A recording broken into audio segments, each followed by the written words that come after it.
All right, well, sir, let's welcome him back, and thank you so much for staying with us here on Morning Live as we continue our discussion this morning on the National Lotteries Commission. This is the Indaba officially kicks off today and it will end tomorrow. And the Indaba, of course, in its fifth installment. Let me just welcome on the panel now Ndate Philemon Letwaba. He is the acting executive manager responsible for grant funding. So this is the main man behind funding, and he'll tell us more about the procedures most importantly. Good morning to you and thank you so much for coming through.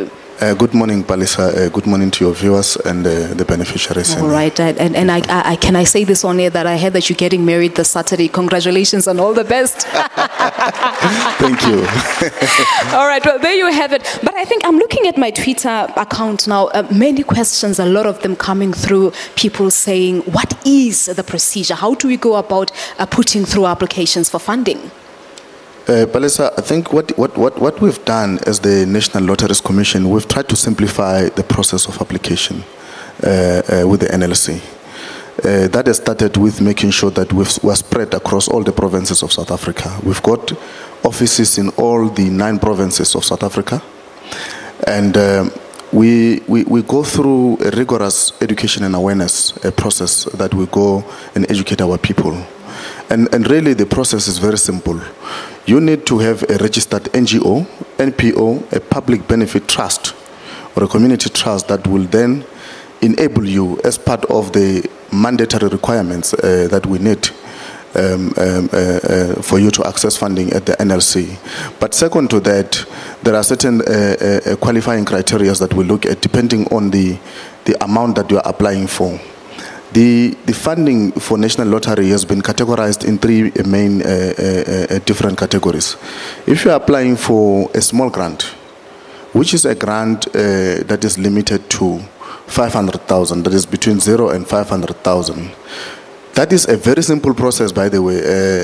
We've got an enabling legislation that has allowed us to say the only thing that you need there, it's a registered NPO. Or an NGO or but a what happens? Do I choose myself that I want a small grant or a medium one with earlier 15 million? It depends on your requirements. But also, that's why I'm saying, as I'm going through the requirements, for a small grant, that is the only thing that you need, as well as the bank account, just to show us that you have a valid bank account on which the NLC can deposit the money. But there is a second category. The second category is the category for medium grants, for people who are applying for over 500,000 up to 5 million. That is where we now say you are a matured organization. You are supposed to then have the financial statements. So we need 2 years financial statements, 2 sets of financial statements, which are independently reviewed. And this has become a problem in many of our beneficiaries, not understanding the difference between an independently reviewed financial statements as well as the audited financial statements. Independently reviewed financial statements, in our view, and as far as we're concerned, it's a very simplified way of ensuring that there is some sort of confidence that the NLC can put on the records of the organization. And you don't need an opinion on those financial statements. Okay. And that is why it's another simple way of accessing funding. But there is a big one, which is large grants. If you are applying for a large grants, you are beyond maturity in terms of the how we expect you to manage the grants that the NLC is giving you. There, we need the audited financial statements.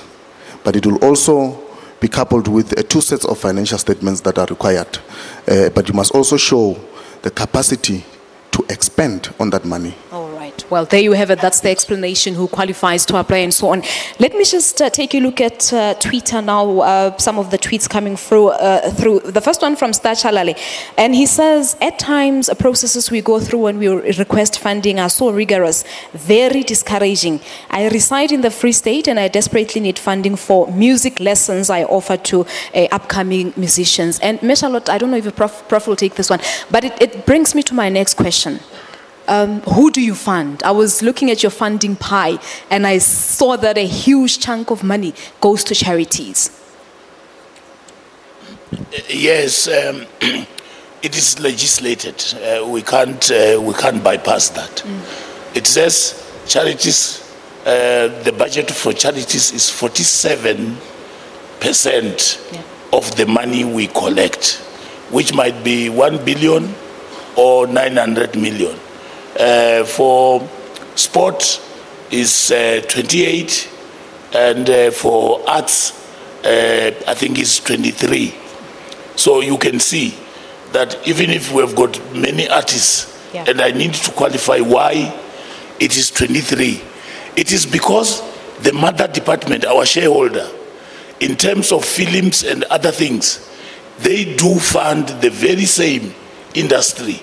Therefore, those applications that must come to lottery should not be the applications that are going to DTI, because DTI funds films and many other things. All right, all right. So, Mampana, I know you want to add on that and also talk to the issue at the provinces, because like Ntatelo Doba was saying, the offices have been decentralized. So you have offices in each province now. Okay, thank you. Palesa, one of the important things we have to inform our audiences about, and the people who are tweeting and sending you messages, is that, you know, because this is the type of fund that looks like a grant, that's why we talk about grant agreement. Everybody wants that funding. In any given time, we receive applications requesting 70 billion rands, different applications, and we have only 1.6 billion to 2 billion to distribute per annum. So yes, the process of looking at what should be funded, hence funding for impact, becomes very rigorous. But we encourage our beneficiaries. It's a pity the one who tweeted is in Bloemfontein.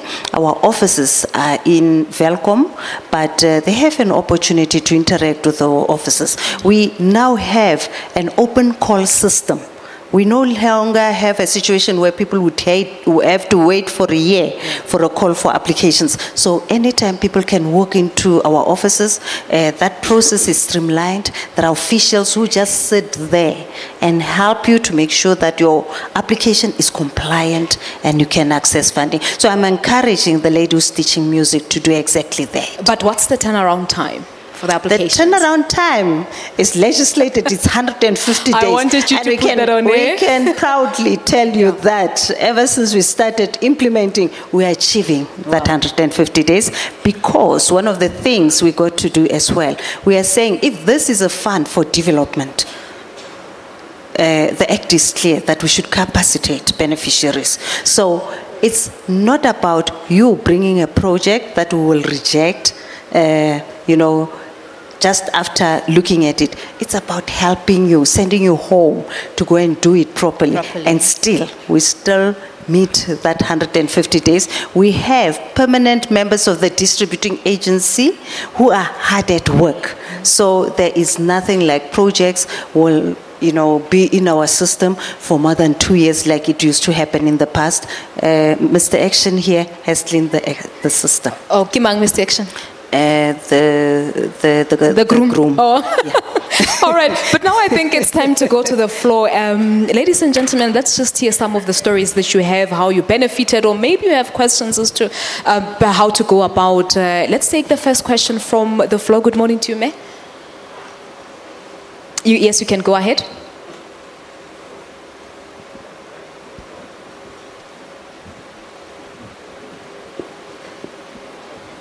All right. Okay.